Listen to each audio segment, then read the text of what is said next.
സഗറിയ 2-ാം അധ്യായം. അളവു ചരട്. ഞാൻ കണ്ണുയർത്തി നോക്കി, അതാ കയ്യിൽ അളവു ചരടുമായി ഒരുവൻ. നീ എവിടെ പോകുന്നു? ഞാൻ ചോദിച്ചു. അവൻ പറഞ്ഞു, ജെറുസലേമിനെ അളന്ന് അതിൻ്റെ നീളവും വീതിയും എത്രയെന്ന് നോക്കാൻ പോകുന്നു. എന്നോട് സംസാരിച്ചു കൊണ്ടിരുന്ന ദൂതൻ മുന്നോട്ട് വന്നു. അവനെ സ്വീകരിക്കാൻ മറ്റൊരു ദൂതനും വന്നു.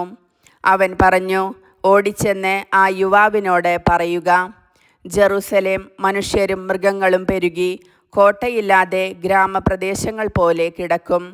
ഞാൻ അതിനു ചുറ്റും അഗ്നി കൊണ്ടുള്ള കോട്ടയായിരിക്കും.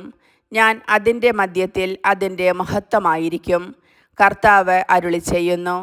കർത്താവ് അരുളിച്ചെയ്യുന്നു. വടക്കേ ദേശം വിട്ടോടുവിൻ. ആകാശത്തിലെ 4 കാറ്റുകൾ പോലെ ഞാൻ നിങ്ങളെ അന്യദേശങ്ങളിൽ ചിതറിച്ചിരിക്കുന്നു. കർത്താവ് അരുളിച്ചെയ്യുന്നു. ബാബിലോൺ പുത്രിയോടൊത്ത് വസിക്കുന്ന നിങ്ങൾ സിയോനിലേക്ക് രക്ഷപ്പെടുക. നിങ്ങളെ കവർച്ച ചെയ്ത ജനതകളുടെ അടുത്തേക്ക് അവിടുത്തെ മഹത്വം എന്നെ അയച്ചു. നിങ്ങളെ സ്പർശിക്കുന്നവൻ അവിടുത്തെ കൃഷ്ണമണിയെയാണ് സ്പർശിക്കുന്നത്.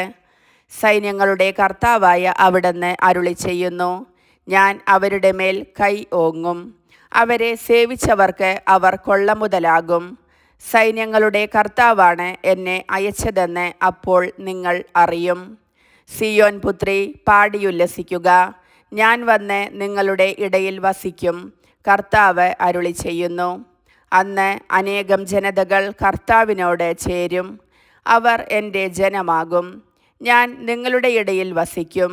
സൈന്യങ്ങളുടെ കർത്താവാണ് എന്നെ അയച്ചതെന്ന് അപ്പോൾ നിങ്ങൾ അറിയും. അപ്പോൾ കർത്താവ് വിശുദ്ധ ദേശത്തെ തൻ്റെ ഓഹരിയായി യൂദായെ സ്വന്തമാക്കും. ജെറുസലേമിനെ വീണ്ടും തിരഞ്ഞെടുക്കും. മർത്യരെ, കർത്താവിൻ്റെ സന്നിധിയിൽ നിശബ്ദരായിരിക്കുവിൻ. അവിടുന്ന് തൻ്റെ വിശുദ്ധ വസതിയിൽ നിന്ന് എഴുന്നേറ്റിരിക്കുന്നു. കർത്താവിൻ്റെ വചനം.